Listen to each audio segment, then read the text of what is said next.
പിതാവിന്റെയും പുത്രന്റെയും പരിശുദ്ധാത്മാവിന്റെയും നാമത്തിൽ ആമേൻ. എന്റെ പ്രിയപ്പെട്ടവരെ, ഇന്ന് ജൂലൈ 11-ാം തീയതി ശനിയാഴ്ച. അമ്മേ പരിശുദ്ധ അമ്മേ, അമ്മേ പരിശുദ്ധമേ, ദൈവമാതാവേ, കൃപാസനത്തിലൂടെ ഞങ്ങൾക്കും ഞങ്ങളുടെ ദേശത്തിനും അമ്മ മധ്യസ്ഥം തേടി തന്ന എല്ലാ അനുഗ്രഹങ്ങൾക്കും കൃപകൾക്കും ഞങ്ങളിപ്പോൾ ഹൃദയം നിറഞ്ഞ നന്ദി പറയുന്നു. അമ്മേ പരിശുദ്ധമേ, ദൈവമാതാവേ, 2004 ഡിസംബർ 7-ാം തീയതി ഉച്ചകഴിഞ്ഞ് 2:30 കൃപാസനത്തിൽ സംഭവിച്ച അമ്മയുടെ പ്രത്യക്ഷപ്പെടലിനെക്കുറിച്ച് തിരുസഭയ്ക്ക് സമർപ്പിച്ചിരിക്കുന്ന പഠനരേഖകളുടെ മേൽ സഭാത്മകമായ പഠനം ആരംഭിക്കുവാൻ ഞങ്ങൾ പ്രാർത്ഥിക്കുന്നു. അമ്മേ പരിശുദ്ധമേ, ഭൂസ്വർലോകങ്ങളുടെ രാജ്ഞിയായ അങ്ങേയ്ക്ക് ഭൗമസംരക്ഷണത്തിനായി പ്രപഞ്ചപ്രകൃതിയെ തന്നെ തിരുസഭ പ്രതിഷ്ഠിക്കുവാൻ ഈ പ്രത്യക്ഷീകരണം വഴി ഇടയാക്കണമേ. പരിശുദ്ധമേ, ജപമാല മാതാവേ, സകല കൃപാസനം പ്രാർത്ഥനയോടും ചേർത്ത് ഞങ്ങളിപ്പോൾ പ്രാർത്ഥിക്കുന്ന ഈ കുടുംബത്തിന്റെ പ്രത്യേക നിയോഗം മക്കളെ.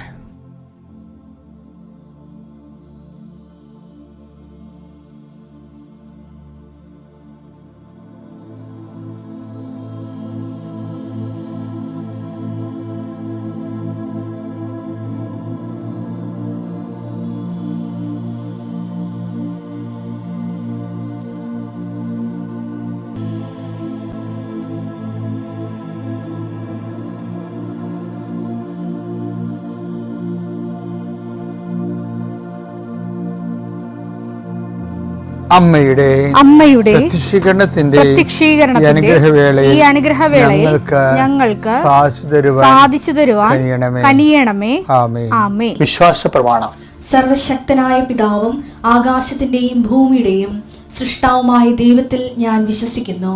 അവിടുത്തെ ഏകപുത്രനും ഞങ്ങളുടെ കർത്താവുമായ ഈശോമിശിഹായിലും ഞാൻ വിശ്വസിക്കുന്നു. ഈ പുത്രൻ പരിശുദ്ധാത്മാവിനാൽ ഗർഭസ്ഥനായി കന്യകാമറിയത്തിൽ നിന്ന് പിറന്ന് പൊന്തിയോസ് പീലാത്തോസിന്റെ കാലത്ത് പീഡകൾ സഹിച്ച് കുരിശിൽ തറയ്ക്കപ്പെട്ട് മരിച്ച് അടക്കപ്പെട്ട് പാതാളങ്ങളിൽ ഇറങ്ങി മരിച്ചവരുടെ ഇടയിൽ നിന്ന് 3-ാം നാൾ ഉയർത്ത് സ്വർഗത്തിലേക്ക് എഴുന്നള്ളി സർവശക്തിയുള്ള പിതാവായ ദൈവത്തിന്റെ വലതുഭാഗത്തിരിക്കുന്നു. അവിടെ നിന്ന് ജീവിക്കുന്നവരെയും മരിച്ചവരെയും വിധിക്കുവാൻ വരുമെന്നും ഞാൻ വിശ്വസിക്കുന്നു. പരിശുദ്ധാത്മാവിലും ഞാൻ വിശ്വസിക്കുന്നു. വിശുദ്ധ കത്തോലിക്കാ സഭയിലും പുണ്യവാന്മാരുടെ ഐക്യത്തിലും പാപങ്ങളുടെ മോചനത്തിലും ശരീരത്തിന്റെ ഉയർപ്പിലും നിത്യമായ ജീവിതത്തിലും ഞാൻ വിശ്വസിക്കുന്നു. ആമേൻ. സ്വർഗ്ഗസ്ഥനായ ഞങ്ങളുടെ പിതാവേ, അങ്ങയുടെ നാമം പൂജിതമാകണമേ. അങ്ങയുടെ രാജ്യം വരണമേ. അങ്ങയുടെ തിരുമനസ് സ്വർഗത്തിലെ പോലെ ഭൂമിയിലും ആകണമേ. അന്നു വേണ്ടുന്ന ആഹാരം ഇന്ന് ഞങ്ങൾക്ക് തരണമേ. ഞങ്ങളോട് തെറ്റ് ചെയ്യുന്നവരോട് ഞങ്ങൾ ക്ഷമിക്കുന്നത് പോലെ ഞങ്ങളുടെ തെറ്റുകൾ ഞങ്ങളോടും ക്ഷമിക്കണമേ. ഞങ്ങളെ പ്രലോഭനത്തിൽ ഉൾപ്പെടുത്തരുതേ, തിന്മയിൽ ഞങ്ങൾ രക്ഷിക്കണമേ. ആമേൻ. നന്മ നിറഞ്ഞ മറിയമേ, സ്വസ്തി. കർത്താവ് അങ്ങയുടെ കൂടെ സ്ത്രീകളിൽ അങ്ങ് അനുഗ്രഹിക്കപ്പെട്ടവളാകുന്നു. അങ്ങയുടെ ഉദരത്തിൻ ഫലമായി ഈശോ അനുഗ്രഹിക്കപ്പെട്ടവനാകുന്നു. പരിശുദ്ധ മറിയമേ, തമ്പുരാന്റെ അമ്മേ, പാപികളായ ഞങ്ങൾക്ക് വേണ്ടി ഇപ്പോഴും ഞങ്ങളുടെ മരണസമയത്തും തമ്പുരാനോട് അപേക്ഷിക്കണമേ. ആമേൻ. കർത്താവിന്റെ ഉന്നതമായ നാമത്തിന് സ്വസ്ഥം ചെയ്യും. കർത്താവിന്റെ വിശുദ്ധ പൗരോഹിത്യത്തെ മഹത്വപ്പെടുത്തണമേ. കർത്താവ് സഭയിലുള്ള സാന്നിധ്യം പ്രകടമാക്കണമേ. ഈശോയെ, ഈ ആഴ്ചയിലെ അങ്ങയുടെ കാരുണ്യം കണ്ണുനീരോടെ ആഗ്രഹിക്കുന്നുണ്ട്. ഈശോയെ, മുട്ടിന് താഴേക്ക്, കാൽമുട്ടിന് താഴേക്ക്, തുടയിലേക്ക് നീര് പൊങ്ങിക്കിടക്കണ കണ്ട് കർത്താവ് സ്പർശിക്കും. അവർക്ക് എഴുന്നേക്കാൻ പാടില്ല, ഇരിക്കണവര്. കർത്താവെ, അങ്ങനെയുള്ള എല്ലാവരും നീ സ്പർശിക്കണം. പ്രാർത്ഥിക്കണമെന്നും പ്രാർത്ഥിച്ചത് സുഖപ്പെട്ടിട്ട് ജോലി ചെയ്യണമെന്ന് ആഗ്രഹിക്കുന്ന എല്ലാവരെയും നീ സ്പർശിക്കണേ. കർത്താവെ, യാത്രയുള്ള മക്കളെ ഞാൻ ഏൽപ്പിച്ച് പ്രാർത്ഥിക്കുന്നു. കർത്താവെ, വിദേശത്തേക്ക് യാത്ര ചെയ്യുന്നവരും സ്വദേശത്തേക്ക് യാത്ര ചെയ്യുന്നവരും ജോലി സംബന്ധമായ യാത്ര ചെയ്യുന്നവരും യാത്ര മുടങ്ങിപ്പോരുണ്ട്. ഈശോയെ, കാലുകൾ ഉദച്ചും വാഹന അപകടത്തിലും മരത്തിൽ നിന്ന് വീണും പലരും ഈ ദിവസങ്ങളിൽ അവരുടെ ഫോട്ടോയും കൂടെ എൻ്റെ അടുത്ത് വന്ന് അവരെല്ലാം ഞാനിപ്പോൾ ഓർത്ത് പ്രാർത്ഥിക്കണം. ഈശോയെ, ഈശോ, നിന്റെ തിരുമുറുപാടുന്ന വലതുകരം, ആണിപ്പടുതാർന്ന അത്ഭുതകരം കിടപ്പ് രോഗികളുടെ മേൽ നീ നീട്ടണമെന്ന് പ്രാർത്ഥിക്കുന്നു. അടിപ്പിണർ പോലെ വൈദാഘാതം പോലെ ദൈവിക ശക്തി അവരിലേക്ക് ആവഹിക്കണമേ എന്ന് പ്രാർത്ഥിക്കുന്നു. നീ പോകുന്നിടത്തെല്ലാം നിന്റെ കൂടെ ഞാനുണ്ടാകുന്ന നല്ല ചില കർത്താവേ, നിന്റെ ചൈതന്യം അവരിലേക്ക് ആവശ്യിക്കുകയും എൻ്റെ പ്രാർത്ഥനയിൽ ആശ്രയിച്ചിരുന്ന് പ്രാർത്ഥിക്കുമ്പോൾ എൻ്റെ കാര്യം അച്ഛൻ പറഞ്ഞില്ലല്ലോ എന്ന് ഓർത്ത് ഇപ്പം സങ്കടപ്പെടുന്നവരെ അവർ മനസ്സിൽ വിചാരിക്കുന്ന കാര്യത്തിൻ്റെ മേലെ മാതാവിൻ്റെ മധ്യസ്ഥത്തിൽ യേശു നാമത്തിൽ വിടുതൽ ലഭിക്കട്ടെ. പിതാവും പുത്രനും പരിശുദ്ധാത്മാവിനെ നീക്കുവാമേ. കഴിഞ്ഞ ദിവസങ്ങളിലൊക്കെ നമ്മൾ രമ്യ വർഗീസിനെ കുറിച്ച് പറഞ്ഞു. രമ്യ വർഗീസിൻ്റെ സാക്ഷ്യത്തിലെ ചില ജീവിത നിരീക്ഷണങ്ങളുണ്ട്. ഇപ്പോൾ ഈ എഡ്യൂക്കേറ്റഡ് ആയിട്ടുള്ള ആൾക്കാർ സാക്ഷ്യം പറയുമ്പോൾ അവരാണ് ഇങ്ങനെ ഈ ഉടമ്പടി is a way of life, covenant is a way of life എന്നൊക്കെ പറയണത്. അല്ല, ജോസഫ് അച്ഛൻ പറഞ്ഞു കൊടുത്തതല്ല അവരോട്. അവർ ജീവിച്ചു വന്നപ്പോൾ അവർക്ക് മനസ്സിലായി ഇതൊരു ജീവിത വഴിയാണ്, ജീവിത രീതിയാണ്. ഇപ്പം രമ്യ വർഗീസ് അങ്ങനെയല്ല പറയണത്. രമ്യ വർഗീസ് പറഞ്ഞത് ഉടമ്പടി നമ്മൾ തളർന്ന് വരുമ്പോൾ ചാരിക്കിടക്കാനുള്ള ഒരു ഇടമാണ് ഉടമ്പടിയെന്ന്. അതായത് സഹനങ്ങളിൽ തളരുമ്പോൾ ചാരിക്കിടക്കാനുള്ളൊരു ഇടമാണ്, ഒരാശ്വാസ ഇടമാണ് ഉടമ്പടി. അതെന്താ അവരങ്ങനെ പറയണമെന്ന് വെച്ച് കഴിഞ്ഞാൽ അവർ ഭർത്താവിൻ്റെ മരണത്തിന് ശേഷം ഓരോ വളർച്ചയ്ക്കും ആ വളർച്ചയ്ക്ക് മുമ്പ് നമ്മൾക്കിന്ന് പ്രെയർ ഡ്രോ ചെയ്യാൻ വേണ്ടി, പുണ്യങ്ങൾ പുരോഗമിക്കാൻ വേണ്ടി ദൈവം ചില പ്രോബ്ലംസ് നമുക്ക് തരും, പസിൽസ് തരും. അപ്പോൾ നമ്മളത് ചെയ്യണം. ഇപ്പോൾ രമ്യ വർഗീസിനെ സംബന്ധിച്ചിടത്തോളം, ഇപ്പോൾ രമ്യ വർഗീസ് ഭർത്താവ് മരിച്ചു കഴിയുമ്പോൾ ഭർത്താവിന് ഈശോയോട് പറയുമേ 3 കുഞ്ഞുങ്ങളുണ്ടല്ലേ, വളർത്തണമല്ല, എന്തെങ്കിലും മാർഗമുണ്ടോ? അത് ഇവർക്കൊക്കെ ഒരു ഗുണമെന്ന് പറയുന്നത് ഇവർക്ക് കർത്താവുമായിട്ട് അവർ കമ്മ്യൂണിക്കേറ്റ് ചെയ്യുന്നുണ്ട്. എനിക്കറിയാവില്ല, ദൈവത്തിൻ്റെ ബന്ധത്തിൽ ഇപ്പോൾ ഈ ഉടമ്പടിത്തെ നാളെ നമ്മളെ സാക്ഷികളെ കേട്ടവർക്ക് മനസ്സിലായത് ഒത്തിരി മനുഷ്യർ അവരുടെ ഒരു വീട്ടിലെ അംഗത്തെ പോലെയാണ് അമ്മയുടെ കൂടെ ജീവിക്കുന്നത്. അമ്മയുടെ കൂടെ അവർ ഡയറക്റ്റായിട്ട് സംസാരിക്കുന്നു. അവിടെ അമ്മ വേണമെന്നില്ല, അമ്മയുടെ ചിത്രം പോലും വേണമെന്നില്ല. പക്ഷെ അമ്മ കേൾക്കുന്നുണ്ടെന്നവർക്ക് അവരുടെ മനസ്സ് അവരോട് പറഞ്ഞുകൊണ്ടിരിക്കും, നീ പറ, അമ്മ കേൾക്കുന്നുണ്ട് എന്ന് പറയും.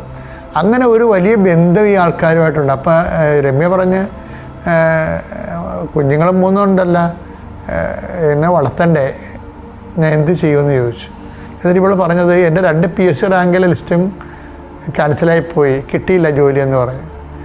ഉടനെ അത് പറഞ്ഞതേ ഉള്ളൂ. പിറ്റേ ആഴ്ച വേറെ 2 ലിസ്റ്റ് കൊടുത്തു. ലിസ്റ്റ് കൊടുത്തപ്പോൾ അതിലെന്ന് പറയണത് ഇവളൊക്കെ പിക്കപ്പ് ചെയ്ത് അവൾ നല്ല ശമ്പളത്തിൽ ജോലിക്ക് കയറി. നമ്മളിങ്ങനെ ഭയങ്കരമായിട്ട് പറയുന്ന സാധനങ്ങളൊക്കെ ചുമ്മാ ഇങ്ങനെ ഈസിയായിട്ട് ഇളക്കിയാണ്. അപ്പോൾ വേറെ രസമുണ്ട്, എനിക്ക് ഇഷ്ടപ്പെട്ടതെന്ന് വെച്ചാൽ പിന്നെ പറഞ്ഞ് ഈ ജോലിക്ക് പോകാൻ തുടങ്ങിയപ്പോഴാണല്ലോ സംഗതി കുഴപ്പത്തിലായെന്ന് മനസ്സിലായത്. എന്ന് വെച്ചാൽ ഇപ്പം മറവയ്ക്കുമ്പോൾ വളരെ പ്രായമാണ്. പിന്നെ പിള്ളേർ 3 കിളന്തകളാണ്. അതിലൊന്ന് പിള്ളേർ സ്കൂളിലും പിന്നെ താഴത്തെ കുഞ്ഞു ക്ലാസ്സിലും പോണ പിള്ളേരാണ്. ഈ കക്ഷികൾ വീട്ടിൽ എന്തൊരു പരവേശമാണ് അമ്മമാർക്ക്. ഈ കക്ഷികൾ വീട്ടിൽ വരണ മുമ്പ് അമ്മമാർ വരണം. പക്ഷേ അമ്മയുടെ ജോലി എന്ന് പറഞ്ഞാൽ 90 കിലോമീറ്റർ അകലെയാണ്. അപ്പോൾ കയറിയ പാട്ടിൽ അതൊന്ന് ട്രാൻസ്ഫർ ചെയ്യുന്ന 5 കൊല്ലത്തിനുള്ളിൽ പാടാണ്. അപ്പോൾ പ്രശ്നം അതൊന്നുമല്ല. ഈശോ പറഞ്ഞു ഈശോ ഞാൻ വന്ന് കയറുമ്പോൾ സന്ധ്യയാകും. പക്ഷേ അപ്പനും അമ്മയൊക്കെ ഇവിടെ സേഫ് ആകണ്ടേ. ഇത് നിലമ്പൂരാണ്, വനത്തിൻ്റെ അരികിലാണ്. വെള്ളപ്പൊക്കവും മഴയും പിന്നെ വന്യമൃഗങ്ങളുടെ ഉപദ്രവങ്ങളൊക്കെ ഉണ്ട്. ഇപ്പം എന്നെ ഒന്ന് ഇവിടുന്ന് മാറ്റുക, ആൾക്കാരൊക്കെ ഉള്ള സ്ഥലത്തേക്ക് കൊണ്ടുപോകാമെന്ന് ചോദിച്ചു. അപ്പോൾ പറഞ്ഞപ്പോൾ അനിയത്തി വിളിച്ച്, ചേച്ചിക്കൊരു വീഡിയോ ഞാൻ കണ്ടിട്ടുണ്ട് കേട്ടോ, ചേച്ചി വന്ന് നോക്കുമെന്ന് പറയും. അപ്പോൾ ഇവർ തമ്മിൽ കമ്മ്യൂണിക്കേഷൻ ഉണ്ടോ നമുക്കറിയത്തില്ല. അവിടെ വർത്തമാനം കേട്ടുകഴിഞ്ഞാൽ കമ്മ്യൂണിക്കേഷൻ ഇല്ല. ഇവരിതിന് വേണ്ടി ചെയ്യുന്നത് പെട്ടെന്നാണ് സംഭവം. പിന്നെ ടൗണിൽ പെട്ടെന്ന് വീട് കണ്ടപ്പോൾ തന്നെ രമ്യക്ക് ഇഷ്ടപ്പെട്ടു. കർത്താവ് സെലക്ട് ചെയ്യുന്ന വീട്. അപ്പോൾ കൊണ്ട് ഉപ്പ് ഇട്ടും ഉടമ്പടി ഉപ്പ് ഇട്ടും പറഞ്ഞ് എൻ്റെ അവകാശമല്ല, എൻ്റെ അവകാശം എഴുതി നിനക്ക് തരണമെന്ന് പറഞ്ഞു. ആർക്ക്? ഈശോയ്ക്ക്. വീട് നിൻ്റെ ഉടമസ്ഥയിലാണ്. അവരിങ്ങനെ അവരിങ്ങനെ ജീവിക്കണം. അങ്ങനെ ജീവിക്കണം കുറേ മനുഷ്യരുണ്ട്. കർത്താവുമായിട്ട്. ഉടമ്പടിയുടെ ഏറ്റവും വലിയ വിഷയം നല്ലൊരു പെർഫെക്റ്റ് റിലേഷനിലേക്ക് ദൈവമായിട്ട് വരുന്നു എന്നുള്ളതാണ്. കാര്യം ഉടമ്പടിയിൽ ഉള്ള കാര്യങ്ങൾ തന്നെ വൃത്തിമേനായിട്ട് ചെയ്താൽ തന്നെ നമ്മൾ ഓട്ടോമാറ്റിക്കായിട്ട് നല്ല റിലേഷനിലേക്ക് വരും ദൈവമായിട്ട്. കമ്മ്യൂണിക്കബിൾ ജോസഫച്ചൻ അതിനെ വിളിക്കണത്, ഞാൻ അതിനെ വിളിക്കണത് കമ്മ്യൂണിക്കബിൾ റിലേഷൻ എന്നാണ്. റിലേഷനൊക്കെ ഒത്തിരി ഉണ്ട്, ആൾക്കാർക്ക് പാസീവ് ഉണ്ട്, ആക്റ്റീവ് ഉണ്ട്. കമ്മ്യൂണിക്കബിൾ റിലേഷൻ എന്ന് പറയുന്നത് നമ്മൾ സംസാരിച്ച ദൈവം സംസാരിക്കുക ഇങ്ങോട്ട്. പുറപ്പാട് 33:11 അതിമനോഹരമായ ഒരു വചനമുണ്ട് ഇതുമായിട്ട് ബന്ധപ്പെട്ട്. അത് വായിച്ചത് സ്നേഹിതനോടെന്ന പോലെ കർത്താവ്. ആ കേട്ടോ, സ്നേഹിതനോടെന്ന പോലെ കർത്താവ്. ഇത് ഏത് കർത്താവാണെന്ന് അറിയാമോ? ഈശോ കർത്താവല്ലേ. ഇത് പിതാവായ ദൈവമാണ്. പിതാവ് ദൈവം വെച്ചാൽ മോസ്റ്റ് റിസർവ്ഡാണ്. പക്ഷെ മോസസിനോട് എന്താണ് സംഭവിച്ചിരിക്കുന്നത്? മോസസിനോട് എന്ത് ചെയ്യുന്ന പറഞ്ഞ പക്ഷേ കർത്താവ് മോശയോട് മുഖാഭിമുഖം സംസാരിച്ചിരുന്നു. അപ്പായിക്ക് ഇന്നും റിസർവേഷൻ ഒന്നുമില്ല.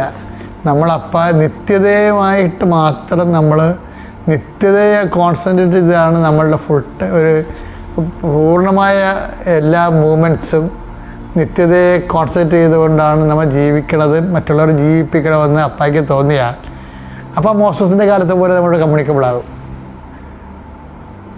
പക്ഷേ വിഷയം നിത്യതയായിരിക്കണം. കാര്യം നമ്മൾ നിത്യതയെക്കുറിച്ച് പറയുമ്പോൾ അപ്പയെ സംബന്ധിച്ചിടത്തോളം അപ്പ അത് കൗണ്ട് ചെയ്യണത് നമ്മൾ ഈശോയെ മഹത്വപ്പെടുത്തുക എന്നുള്ളതാണ്. ഈശോയെ മഹത്വപ്പെടുത്തുമ്പോൾ അപ്പയുടെ പദ്ധതിയാണല്ലോ ഈശോ. അപ്പോൾ ഓട്ടോമാറ്റിക്കായിട്ട് ആ മഹത്വം അപ്പയ്ക്ക് കിട്ടണം. അപ്പോൾ അതുകൊണ്ട് പിന്നെ അങ്ങനെ വരുമ്പോൾ അപ്പ നമ്മളോട് ഇൻട്രാക്ട് ചെയ്യാൻ തയ്യാറാവും. അപ്പം അത് ആ ഉടമ്പടിയിൽ ഉണ്ടാകുന്ന ഏറ്റവും വലിയ സാധ്യത എന്ന് പറഞ്ഞാൽ കമ്മ്യൂണിക്കബിൾ പ്രസൻസാണ്. Communicative presence. ഇപ്പം കമ്മ്യൂണിക്കേറ്റീവ് ഇംഗ്ലീഷ് എന്നൊക്കെ നിങ്ങൾ പറഞ്ഞില്ല, അതുപോലെ കമ്മ്യൂണിക്കേറ്റീവ് പ്രസൻസ് ഉണ്ട്.